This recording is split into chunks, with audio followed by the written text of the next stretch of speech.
با مقصد پیشگیری و رفع عاقبت‌های حالت‌های فوق‌العاده در ناحیه واسع همایش تعلیمی متدی دایر گردید. چاره‌بینی مذکور طبق قرار رئیس ولایت ختلان و قرار رئیس ناحیه واسع در اساس نقشه چاره‌بینی‌های شعبه کمیته حالت‌های فوق‌العاده و مدافع گردنی برای پیشگیری نمودن حالت‌های فوق‌العاده و سمت مدافع گردنی گزارانیده شد.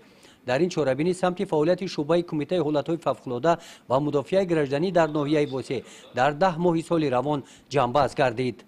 واسه در میقیاس منطقه کولو یکی از ناحیه‌های واسع‌پذیر به حساب رفته موضع تا سال 2020 38-35 موضع واسع‌پذیر داشت و بعد تصدیق شدن دستگیری‌های حکومت جمهوری و تصدیق لایحه‌هایی که کارهای سویل مستحکم‌کنی و انجام رسیدن امروز با استفاده داده شدن از طرف لایحه در رفت کارهای سویل مستحکم‌کنی امروز اون 35 و 25 رسید، یعنی که در 10 موضع واسع‌پذیر حدود دریاهای هم سرخ و همین سرخ سویل بندی امروز 25 موضع باقی مانده است، یعنی واسع‌پذیر. در همایش در برآمد مذاکره‌ها فعالیت ستادهای جماعت دهات تشکیلات و مؤسسه‌ها در سمت پیشگیری و رفع عاقبت‌های حالت‌های فوق‌العاده تحلیل کرده شده و سمت حاضرین رسانیده شدند.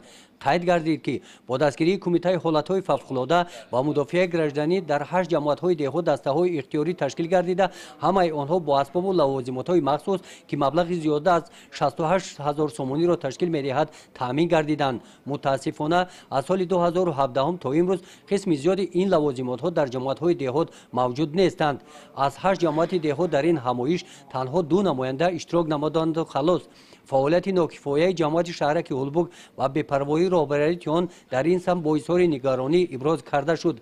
در این همایش کار خوبی ستاد دهه گلاباد جماعت دهات به نام عبدالعوض قید کرده شد. توصیه داده شد که دیگر جماعت‌های دهات در سمت پیشگیری عاقبت‌های حالت‌های فوق‌العاده از تجربه استفاده نمایند. در این همایش کار خوبی ستاد دهه گلاباد جماعت دهات به نام عبدالعوض قید کرده شد. توصیه داده شد که دیگر جماعت‌های دهات در سمت پیشگیری عاقبت‌های حالت‌های فوق‌العاده از این تجربه استفاده نمایند. در سال 2020 حالت‌های فوق‌العاده‌ای که رخ دادن و از جانب اعضای ستادهای جماعت‌ها اساساً در جماعت دهات گلستان گروه اختیاری نجادی و سرداری سردار ستاد یا سرداری گروه اون جماعت در کافتکوی هم غرق شده هم زیر لای ماندگی حدود جماعت دهات هم گلستان و هم مهرآباد اشتراک کردن که این هم باشد یک ادای وظیفه سردار ستاد در حدود جماعت خود می باشد. در این چاره‌بینی برای پیشگیری حالت‌های فوق‌العاده به سرداران ستاد ورقه‌های اطلاعاتی تقسیم کرده شدند. گزارش خواجه نظریف خدای نظر ظهورов از ناحیه واسع برای برنامه اطلاعاتی نوید.